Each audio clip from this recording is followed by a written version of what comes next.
Good morning friends, இது உங்கள் friends புதுசு அகாடமி. டெய்லி கண்டவர்ஸ் இன்றைக்கி என்ன பார்க்க போகணும்னு பார்த்தீங்கன்னா மே 3 2020 சனிக்கிழமை என்ன கண்டவர்ஸ் தான் பார்க்க போகிறோம். இதுக்கு முன்னாடி பார்த்தீங்கன்னா நம்ம டெய்லி கண்டவர்ஸ் வீடியோ அப்லோட் பண்ணியிருக்கோம். பார்க்காதவங்க பார்த்து நோட்ஸ் எடுத்து வச்சுக்கோங்க. அது மட்டும் நம்ம சேனல் சப்ஸ்கிரைப் பண்ணி சப்போர்ட் பண்ணுங்கள். முடிஞ்சளவு ஃப்ரெண்ட்ஸில் ஷேர் பண்ணுங்கள். நம்மளுடைய ஃப்ரெண்ட்ஸ் போலீஸ் அகாடமி அப்படின்ற டெலிகிராம் சேனல் ஜாயின் பண்ணிக்கோங்க. இம்பார்ட்டன்ட் அப்டேட்ஸ்லாம் உங்களுக்கு ஒன்று கிடைக்கும். நமது பயிற்சி மையம் சார்பில் வந்து பார்த்தீங்கன்னா விரைவில் வெளியிடப்படக்கூடிய 2ஆம் நிலை காவலர்கள் டெஸ்ட் பேஜ் வந்து பார்த்தீங்கன்னா தொடங்கியிருக்கோம். இல்லை இந்தியன் அப்படின்ற டெஸ்ட் பேஜ் தொடங்கியிருக்கோம். இதில் வந்து பார்த்தீங்கன்னா மொத்தம் உங்களுக்கு 60க்கும் மேற்பட்ட தேர்வுகளும் 6000க்கும் மேற்பட்ட வினாக்களும் இதில் உங்களுக்கு கிடைக்கும். இதற்கான டெஸ்ட் வந்து பார்த்தீங்கன்னா மே 1ஆம் தேதி முதல் தேர்வு முடிச்சு மே 5ஆம் தேதி அதாவது வருகிற திங்கட்கிழமை வந்து பார்த்தீங்கன்னா 2வது தேர்வு நடைபெற இருக்குது. அதுக்கு முன்னாடி வந்து பார்த்தீங்கன்னா தயவு செஞ்சு ஜாயின் பண்ணிக்கோங்க. படிக்கணும் அப்படின்னா இப்போலேருந்து நம்ம படித்தா தான் வந்து பார்த்தீங்கன்னா கிளியர் பண்ண முடியும். இந்த ஷெடியூல் வந்து பார்த்தீங்கன்னா டிஸ்கிரிப்ஷனில் கொடுக்குற வியூ பண்ணி பாருங்கள். உங்களுக்கு ஏதாவது டவுட் இருந்துச்சுன்னா ஸ்க்ரீனில் இருந்த நம்பருக்கு கால் பண்ணி உங்கள் டவுட்டை நீங்கள் கிளாரிஃபை பண்ணிக்கலாம். சரிங்களா? வாங்க ஃப்ரெண்ட்ஸ், கரண்ட் அஃபேர்ஸ் பார்த்துடலாம். அடுத்தது விழிஞ்சத்தில் வந்து பார்த்தீங்கன்னா சர்வதேச துறைமுகத்தை வந்து பார்த்தீங்கன்னா பிரதமர் அவர்கள் வந்து பார்த்தீங்கன்னா திறந்து வச்சிருக்காரு. இதில் வந்து பார்த்தீங்கன்னா கேரள மாநிலம் திருவனந்தபுரத்தில் உள்ள விழிஞ்சம் சர்வதேச துறைமுகம் வந்து பார்த்தீங்கன்னா வெள்ளிக்கிழமை திறந்து வச்சிருக்காரு பிரதமர். இந்த துறைமுகத்தின் மூலம் வந்து பார்த்தீங்கன்னா இந்தியா மற்றும் கேரளத்தின் பொருளாதார வளர்ச்சிக்கு வந்து வலு சேர்க்கும் அப்படின்னு சொல்லியிருக்காரு. இந்தியாவினுடைய முதல் ஆழ்கடல் சரக்கு பரிமாற்ற துறைமுகம் அப்படின்ற சிறப்புக்குரியது இந்த துறைமுகம். ஓகேங்களா? இப்படியே கொஸ்டின்ஸ் கேட்பாங்க டிஎன்பிசிலாம். சரிங்களா? நாட்டின் முதல் ஆழ்கடல் சரக்கு பரிமாற்ற துறைமுகம் எங்கே இருக்குது அப்படின்னா விழிஞ்சம் சர்வதேச துறைமுகம். அரசு மற்றும் தனியார் பங்களிப்பின் கீழ் வந்து பார்த்தீங்கன்னா 8800 கோடி செலவில் வந்து பார்த்தீங்கன்னா அதானி துறைமுகம் மற்றும் சிறப்பு பொருளாதார மண்டல நிறுவனங்கள் அவங்களால வந்து பார்த்தீங்கன்னா கட்டமைக்கப்பட்டிருக்கு. பெரும் சரக்கு கப்பல்களை கையாளும் திறன் கொண்ட இந்த துறைமுகம் வந்து நாட்டின் கடல்சார் வியூகத்தில் வந்து பார்த்தீங்கன்னா மிக முக்கியத்துவமாக இருக்கும் அப்படின்னு சொல்லியிருக்காரு. அது மட்டும் இல்லாமல் இதுக்கு முன்னாடி வந்து பார்த்தீங்கன்னா நம்மகிட்ட இந்த மாதிரி அதாவது ஆழ்கடல் சரக்கு பரிமாற்ற துறைமுகம் நம்மகிட்ட இல்லை. இதுவரை நாட்டின் சரக்கு பரிமாற்றம் வந்து செயல்பாடுகள் வந்து 75% வந்து வெளிநாட்டில், அதாவது வேற ஒரு நாட்டிலேருந்து இறக்கி அதை வந்து நம்ம பண்ணியிருப்போம். அந்த மாதிரி இல்லாமல் இப்போ நாமளே வந்து டேரெக்டாக பண்ணிக்க முடியும். இதனால் வந்து 75% வந்து பார்த்திங்கன்னா நமக்கு இழப்பு ஏற்பட்டு இருந்துச்சு. இப்போ அது தடுக்கப்பட்டிருக்கு அப்படின்னு சொல்லியிருக்காரு. அது மட்டும் இல்லாமல் கடலோர மாநிலங்களும் துறைமுக நகரங்களும் வளர்ச்சியடைந்த இந்தியாவை கட்டமைக்கும் முக்கியமான மையங்களாகும். இதில் வந்து சாகர் மாலா திட்டம், இது வந்து பார்த்தீங்கன்னா மாநில அரசுகளுடைய துறைமுகங்களை மேம்படுத்தக்கூடிய திட்டம். சாகர்மாலா திட்டம் எதனுடன் தொடர்புடையதுன்னு கேட்டாங்க அப்படின்னா இது வந்து பார்த்தீங்கன்னா துறைமுகங்களை மேம்படுத்தக்கூடிய திட்டம். ஓகேங்களா? அடுத்தது கப்பல் கட்டுமானத்தில் உலகில் முதல் 20 நாடுகள் ஒன்றாக இருந்து பார்த்தீங்கன்னா இந்தியா விளங்குது. ஓகேங்களா? இது முக்கியமான விஷயம் தான். அடுத்தது விழிஞ்சம் சர்வதேச துறைமுகம் திறப்பு விழாவில் வந்து கேரள ஆளுநரான ராஜேந்திர விஸ்வநாத் அர்லேக்கரும் கேரள முதல்வர் பினராயி விஜயனும் திருவனந்தபுரம் காங்கிரஸ் எம்பியான சசி தரூர் உள்ளிட்டவரும் வந்து பார்த்தீங்கன்னா பங்கேற்றிருக்காங்க. ஓகேங்களா? சசி தரூர்லாம் வந்து பார்த்தீங்கன்னா ஒரு இம்பார்ட்டன்ட் பர்சன். அவர் வந்து நிறைய புக்ஸ்லாம் எழுதியிருக்காரு. அதெல்லாம் வந்து பார்த்தீங்கன்னா டிஎன்பிசியில் கேட்டிருக்காங்க. அவரை பற்றி சும்மா அப்பப்போ படிச்சுக்கோங்க. ஓகேங்களா? அவர் எழுதின புத்தகத்து பேர்லாம் வந்து படிச்சுக்கோங்க. அடுத்தது ஜாதிவாரி கணக்கெடுப்பு பற்றி ஒரு ஆர்டிகல் கொடுத்துருக்காரு. கண்டிப்பாக இதில் இருக்கிறது எல்லாமே இம்பார்ட்டன் தான், நம்ம பார்க்கலாம். சரிங்களா? ஜாதிவாரி கணக்கெடுப்பு தொடர்பாக முந்தைய அதிமுக அரசு வந்து பார்த்திங்கன்னா ஒரு அரசாணை நிறைவேற்றியது. ஜாதிவாரி கணக்கெடுப்பு வந்து பார்த்திங்கன்னா மாநில அரசை நடைபெறுத்த முடியுமா அல்லது மத்திய அரசின் துணை வேண்டுமா என்ற கேள்வி எழுந்த நிலையில் வந்து பார்த்திங்கன்னா நாடு முழுவதும் மக்கள் தொகை கணக்கெடுப்புடன் ஜாதிவாரி கணக்கெடுப்பையும் நடத்த மத்திய அரசு வந்து பார்த்திங்கன்னா இப்போது ஒப்புதல் வந்து பார்த்திங்கன்னா வழங்கியிருக்காங்க. நம்ம நேற்றே பார்த்தோம். பிரிட்டிஷ் ஆட்சி காலத்தில் 1881ஆம் ஆண்டில் தான் வந்து பார்த்திங்கன்னா மக்கள் தொகை கணக்கெடுப்பு, முறையான மக்கள் தொகை கணக்கெடுப்பு தொடங்குறாங்க. அப்போலேருந்து வந்து பார்த்திங்கன்னா சரியாக 10 ஆண்டுகளுக்கு ஒரு முறை வந்து பார்த்திங்கன்னா மக்கள் தொகை கணக்கெடுப்பு வந்து பார்த்திங்கன்னா நடத்திட்டு இருப்பாங்க. ஓகேங்களா? இதில் வந்து பார்த்திங்கன்னா அதாவது இறுதியான ஜாதிவாரி கணக்கெடுப்பு, ஓகேங்களா, அது எப்போ நடத்தப்பட்டது அப்படின்னா 1931 வந்து பார்த்திங்கன்னா நடத்தப்பட்டது.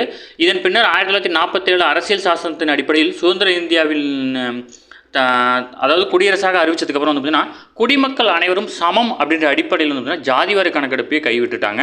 அதன் பின்னர் மத்திய அரசு வந்து பார்த்தீங்கன்னா 10 ஆண்டுகளுக்கு ஒரு முறை வந்து பார்த்தீங்கன்னா மக்கள் தொகை கணக்கெடுப்பு மட்டும் எடுத்துகிட்டு இருந்தாங்க. ஓகேவா?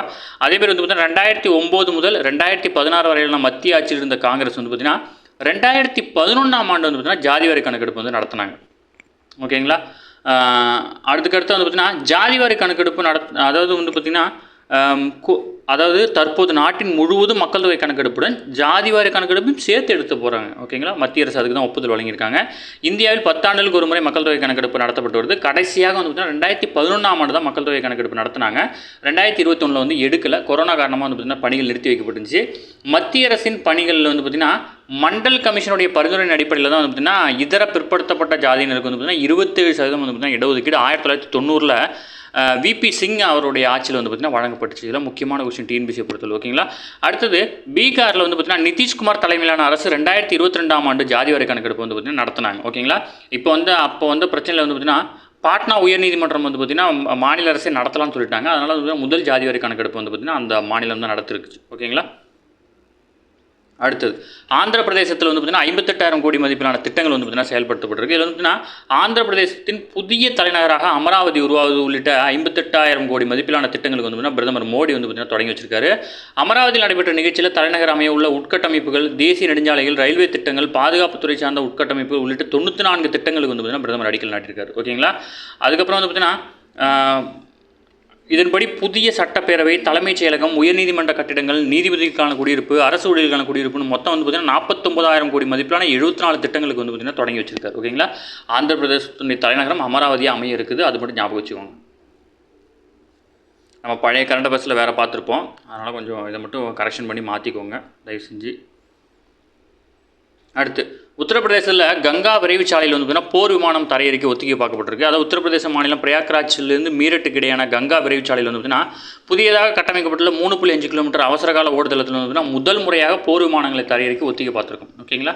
அதாவது பார்த்திங்கன்னா இது எதுக்காக அப்படி பண்ணுறாங்க அப்படின்னா, இப்போ வந்து இப்போ ஒரு போர் நடக்குது அப்படின்னா விமான நிலையங்கள்லாம் தாக்கப்பட்டுருச்சு அப்படின்னா ஏதோ நமக்கு ஏதாச்சும் ஒன்று வேணும், ஒரு இடத்துல இன்னொரு இடத்துக்கு ஒரு விஷயத்தில் மெடிசனோ இல்லை ஆயுதங்களையோ எடுத்துகிட்டு போகணும் அப்படின்னா அங்கே ஏர்போர்ட் இருந்தால் தான் நம்மளால் லேண்ட் பண்ண முடியும்.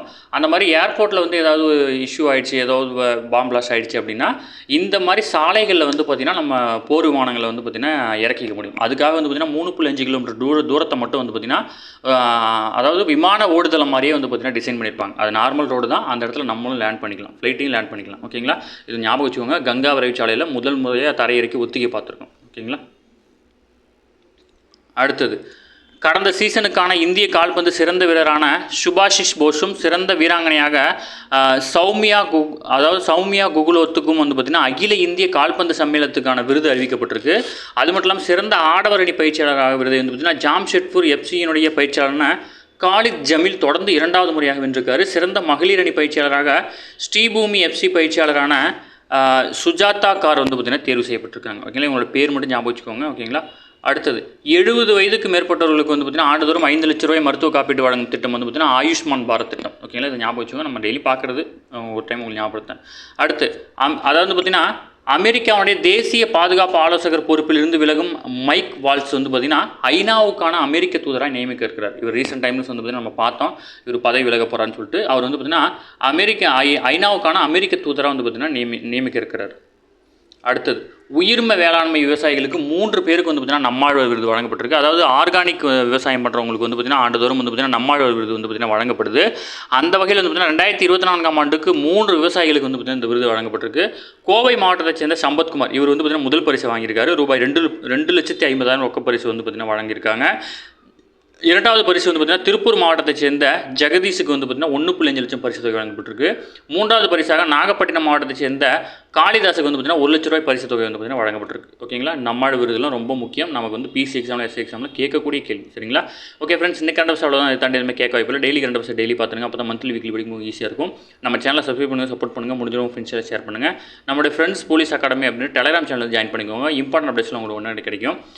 நம்மளோட டெஸ்ட் பேஜோட ஷெடியூல் ஃபுல்லாக படித்து பாருங்கள். உங்களுக்கு கண்டிப்பாக வந்து பார்த்திங்கன்னா கட்டாயம் பயனுள்ளதாக இருக்கும். பிசி எக்ஸாமுக்கு 6 to 10 வரைக்கும் கம்ப்ளீட்டாக கவர் பண்ணி கொடுத்துருப்போம்.